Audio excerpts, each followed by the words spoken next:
அவரிடத்திலே நாம் களிமண்ணாக நம்மை ஒப்பு கொடுக்கும் பொழுது, கீழ்ப்படியும் பொழுது ஆண்டவர் நிச்சயமாக நம்முடைய குறைகளை நிறைவாக்குவார். கிறிஸ்துவுக்குள் பிரியமானவர்களே, நாம் எல்லாம் கடவுளுடைய கையில் இருக்கக்கூடிய களிமண் என்கின்றதை நாம் உணர்ந்து கொள்ள வேண்டும். யோவான் 9வது அதிகாரத்திலே இயேசு கிறிஸ்து வழி அருகே சென்று கொண்டிருக்கின்றார். அந்த இடத்துல ஒரு பிறவி குருடனை பார்க்கின்றார். அப்போது சீஷர்கள் அங்கே நின்று இயேசுவினிடத்திலே ஒரு கேள்வியை கேட்கின்றார்கள். இவன் இப்படி ஒரு குறையோடு கூட பார்க்க முடியாமல் இப்படி பிறந்திருப்பது யார் செய்த பாவம்? இது இவன் செஞ்ச பாவமா இல்லை இவங்க பெற்றவர்கள் செய்த பாவமா என்று சொல்லி, இன்றைக்கு கூட நாம் ஒரு குறைவோடு பிறந்திருப்போமேயானால், ஒரு குறைவோடு கூட வாழ்ந்திருப்போமேயானால், நாம் சில நேரங்களில் யோசிப்போம், இது நான் செஞ்ச பாவமா இல்லை என் பெற்றோர்கள் செய்த பாவமா என்று சொல்லி. அப்போ இயேசு என்ன சொல்லுகிறார் பாருங்கள். 3வது வசனத்திலே இயேசு பிரதியுத்தரமாக, அது இவன் செய்த பாவமும் இல்லை, இவன் பெற்றவர்கள் செய்த பாவமும் இல்லை, தேவனுடைய கிரியைகள் இவனிடத்தில் வெளிப்படும் பொருட்டு இவன் இப்படி பிறந்தான் என்று சொல்லி. பிரியமானவர்களே, இது யார் செஞ்ச தப்பும் இல்லை, ஆனால் தேவனுடைய கிரியைகள் இவனுடைய வாழ்க்கையிலே இவன் மூலமாக சிலருக்கு பாடம் கற்பிக்க வேண்டும் என்பதற்காக அந்த பாத்திரத்தை கடவுள் எடுத்து உபயோகப்படுத்துகின்றதை பார்க்கின்றோம்.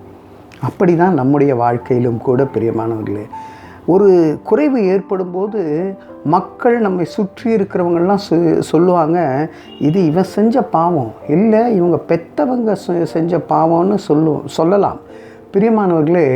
ஆனால் கர்த்தர் சொல்லுகிறார், தேவனுடைய நாமம் மகிமையாக விளங்கும்படியாக சில நேரங்களிலே நாம் நெருக்கத்துக்குள்ளாக போவோம், சில நேரங்களில் துன்பத்துக்குள்ளாக போவோம், சில நேரத்தில் சில குறைகளை நம்முடைய வாழ்க்கையிலே வைப்பார். அந்த குறைகளிலே தேவனுடைய ஐஸ்வர்யம் அங்கே விளங்கும்படியாக செய்கின்றார். அப்போ என்ன செய்கிறார் பாருங்கள், அங்கே அவர் உமிழ்ந்து எச்ச துப்பி அந்த இடத்துல சேர் உண்டாக்கி, வேதம் அப்படி தான் சொல்லுது, சேர் உண்டாக்கி அந்த சேற்றை எடுத்து அந்த பார்வையற்றவன் கண்களிலே பூசி அவனை சீலோவாம் என்கின்ற குளத்திற்கு சென்று அங்கே கழுவு, சீலோவாம் எனப்பட்டதுக்கு அனுப்பப்பட்டவர் என்கின்ற அர்த்தமாம் என்று சொல்லி வேதம் சொல்லுகிறது. ஆண்டவர் ஒரு வார்த்தை சொல்லியிருந்தால் போதுமே, வாழ்க்கையெல்லாம் குணமாயிருக்குமே. நீ பார்வை அடைவாக என்று சொன்னால் போதுமே. வார்த்தையிலே சகல சிருஷ்டிப்பையும் சிருஷ்டித்தவர் ஆண்டவர் சொல்லியிருந்தால் அவன் கண்ணு திறந்திருப்பான். ஏன் இதெல்லாம் செய்யணும் அப்படின்னு பார்க்கும்போது, நான் ஆரம்பத்தில் சொன்னேன் பாருங்கள், நாம் களிமண்ணிலிருந்து செய்யப்பட்டவர்கள், கடவுளுடைய கையிலே களிமண்ணாக இருக்கின்றவர்கள் என்பதை அங்கே திரும்பவும் நினைவுபடுத்துவதற்காக அங்கே ஒரு களிமண்ணிலே உருவாக்கி அங்கே உமிழ்ந்து சேர் உண்டாக்கி, there is a process always. பிரியமானவர்களே, ஒரு ப்ராசஸில் ஆண்டவர் நம்ம நடத்துவார்.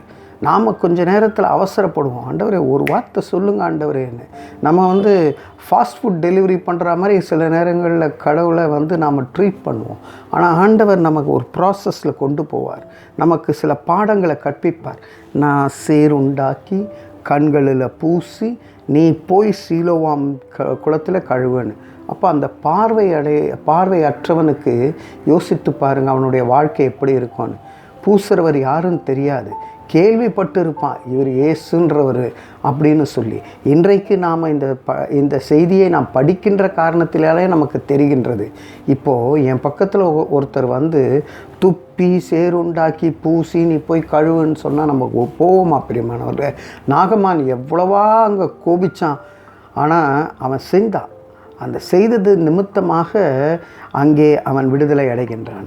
அப்படிதான் இந்த பார்வையற்றனும் அவன் கீழ்ப்படுகின்றான், அவன் போகின்றான். அனுப்பப்பட்டவர் என்று சொல்லுகின்ற அந்த குளத்திலே இயேசு அனுப்பப்பட்டவர் பிரியமானவர்களே. அவரிடத்திலே சுகம் உண்டு. அங்கே கழுவும்பொழுது அவன் பார்வையடைந்து திரும்பி வருகின்றான். யார் உன்னை குணமாக்குனான்னு கேட்கும்போது யாருன்னு தெரிலங்க, இயேசுன்னு குணமாக்குனாருன்னு தான் பின்பாக சொல்லுவாள். இன்றைக்கு பிரியமானவர்களே, உங்களுடைய குறைகளை ஆண்டவர் இப்படி நிறைவாக்குவார். அவரிடத்திலே நாம் களிமண்ணாக நம்மை ஒப்பு கொடுக்கும் பொழுது, கீழ்ப்படியும் பொழுது ஆண்டவர் நிச்சயமாக நம்முடைய குறைகளை நிறைவாக்குவார். இந்த ஒரு நம்பிக்கையோடு கூட களிமண்ணை போல தாழ்மையோடு கூட நம்மை ஒப்பு கொடுப்போம். அன்பின் பரலோக பிதாவே, அன்று கர்த்தாவே நீர் சேருண்டாக்கி பூசி சீலோவாம் குளத்திலே கழுவி குணமாக்கின பார்வையற்றவனைப் போல உட்கார்ந்திருக்கிறோம். நாங்களும் பார்வையடைய, நாங்களும் எங்கள் குறைவெல்லாம் நிறைவாக்க எங்களை தாழ்த்தி ஒப்பு கொடுக்கிறோம். நீர் குணமாக்கும். இயேசுவின் மூலமே ஜெபித்து ஜெயம் எடுக்கிறோம் ஜீவனுள்ள நல்ல பிதாவே. ஆமேன், ஆமேன்.